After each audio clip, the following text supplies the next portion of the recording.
Nhưng mà bọn anh không mặc quần áo dân tộc thì có được phép kéo bọn em làm vợ không? Hả? Không được à? Hả?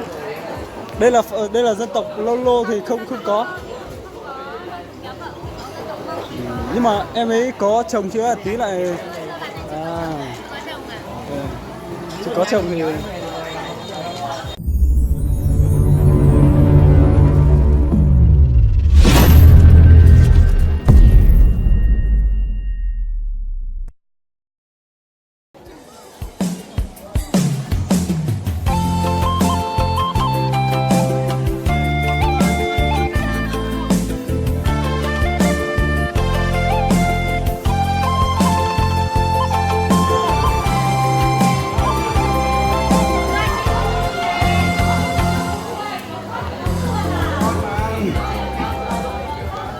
cho em chụp nhá.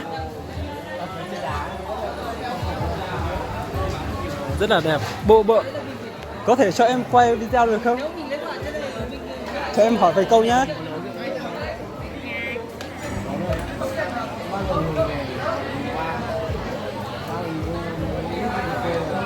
À, nhưng mà bộ quần áo của chị là quần áo dân tộc gì đấy?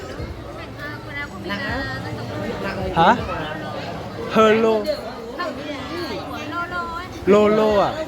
Ồ, rất là đẹp. Cho em hỏi một câu nữa là, nhưng mà lô là ở trên là mới có thôi nhỉ? À, đây quần áo rất là đẹp. Có lẽ là nên đứng lên thì ấy hơn, thấy cả bạn. Nhưng mà đây là quần áo Mông rồi thì em biết. Vâng. Vâng. Tiểu bang Lễ Tân. Kia là tiểu bang Lễ Tân là gì đấy?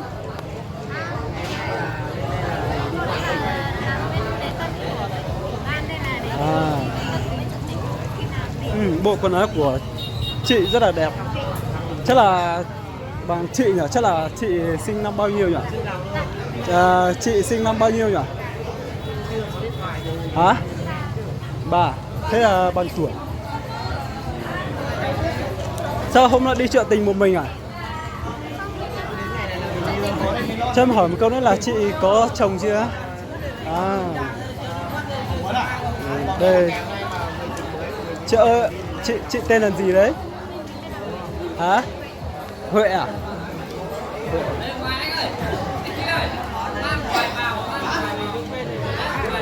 Mình có thể mời Huệ ăn thanh cố được không? Hả? Được chứ nhỉ? Dạ. Cả bạn nữ kia đấy, bạn ấy tên gì nhỉ?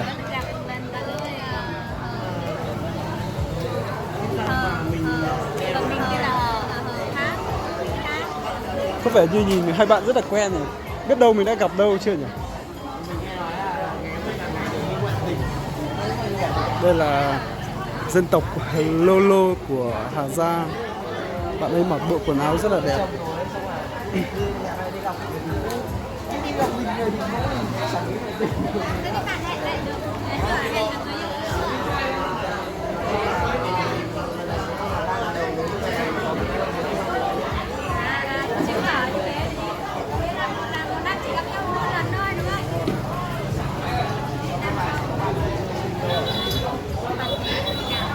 Anh ơi, chân có một miếng.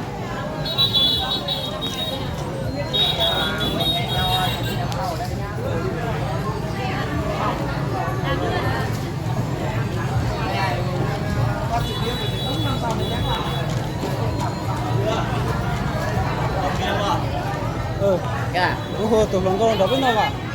Tôi không có biết đâu. Đấy. Có đâu là. Cái uống đi. Thôi rồi cũng là. Tôi không có là nó cứ hỏi không được à?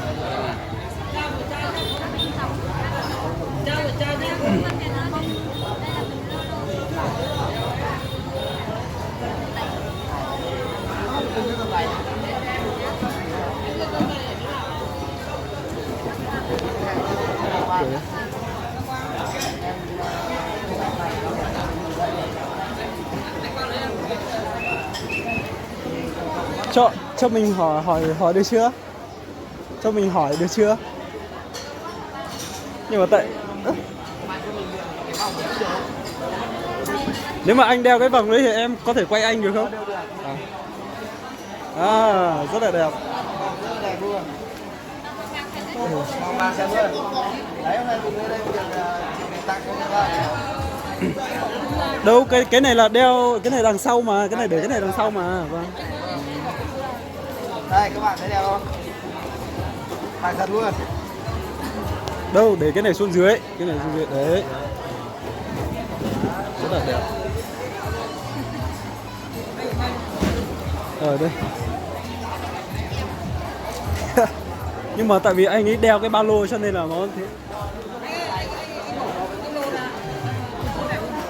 Thôi không sao đâu. Anh có thấy là hôm nay chợ tình hai bạn nữ này rất là xinh, em thấy là xinh nhất trên chợ sao ấy nhỉ? Ông giật là hai bạn rất xinh luôn.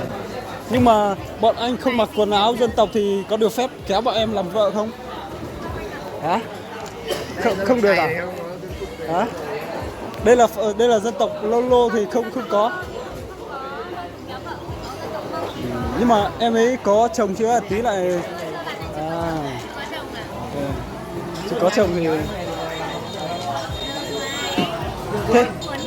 thế bây giờ em hỏi anh là anh chọn cô nào để em còn biết kéo nào? Bây giờ anh chọn em này hay là em này? Cô này nhưng cô này không kéo được, chỉ kéo được cô này thôi. Thế tình hình sau ngày hôm nay là em sẽ kéo cô này. Nhưng mà em thì được, tại vì em là người Mông cho nên là em phải kéo được. Anh người Mông á? Em là người Mông. Thì em là người Mông thì chắc chắn là em sẽ kéo một trong hai cô này về làm vợ luôn. Hôm nay là chợ tình mà. Em làm vlog à? Em thấy xinh quá là em quay chơi thôi.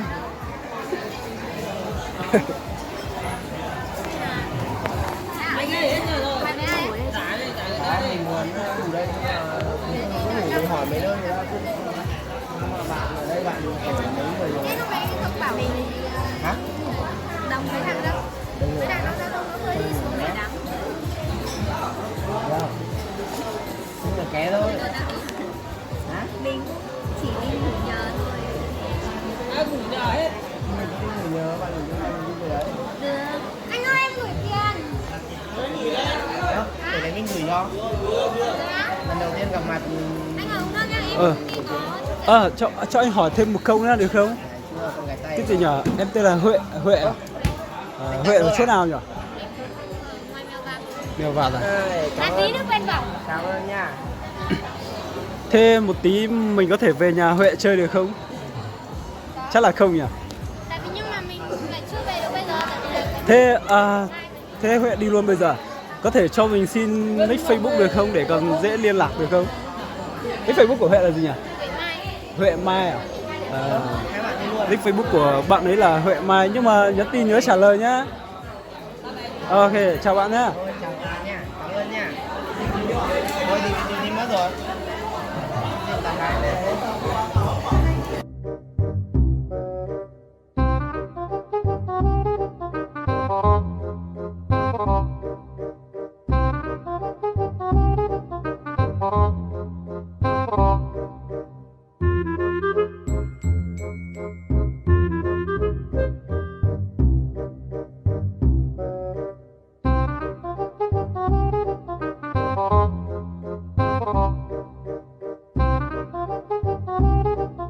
Thank you.